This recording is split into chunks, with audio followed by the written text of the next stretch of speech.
तो हमें सभी डॉक्टर्स के प्रति ब्रह्मा बाबा और शिव बाबा ने ये कहा, हमको मालूम है कि आप बहुत बिजी रहते हो, लेकिन शिव बाबा ने हमें एक बात सुनाई, आप लोगों के लिए इतना पहले से सुनाई है कि डॉक्टर्स अपना कार्ड तो रखते ही है और कार्ड का पीछे का तरफ मेजॉरिटी खाली होता है। तो बाबा ने हमें कहा कि डॉक्टर्स कैसे सेवा कर सकते हैं, उसका आप सबके लिए सेवा का साधन भी बताया। तो जो आप कार्ड होता ही है आपके पास, लेकिन पीछे तरफ अगर मन के ट्रीटमेंट का भी सेंटर का एड्रेस लिख दो, उन्हों को ये भी पता पड़े तो मन के रोग का भी कोई हॉस्पिटल है, तो आप डबल डॉक्टर का काम कर सकते हैं।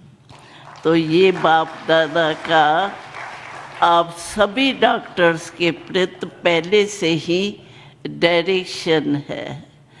और हमने आज सुना, टॉपिक ही है बॉडी और माइंड। मेडिटेशन का अर्थ ही है मन परमात्मा में लगाना, क्योंकि जब गीता में भी 2 बारी आता है ये महामंत्र, मन मना भाव मध्याजी भाव।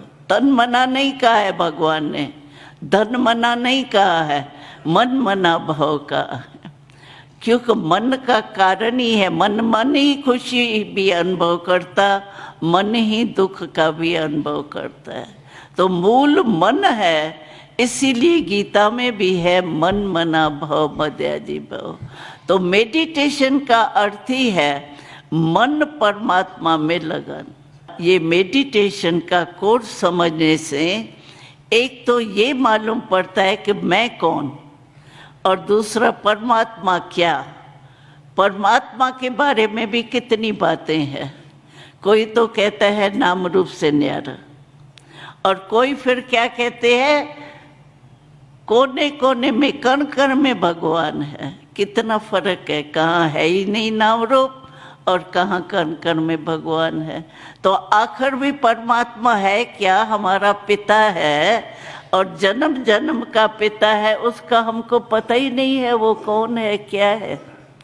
तो परमात्मा है कौन, यथार्थ रूप में परमात्मा कौन है, और मैं आत्मा क्या हूँ, आत्मा का स्वधर्म क्या है, आत्मा का कर्तव्य क्या है, आत्मा में कंट्रोलिंग पावर, रूलिंग पावर कैसे आवे, ये मेडिटेशन से आपको अनुभव हो जाए।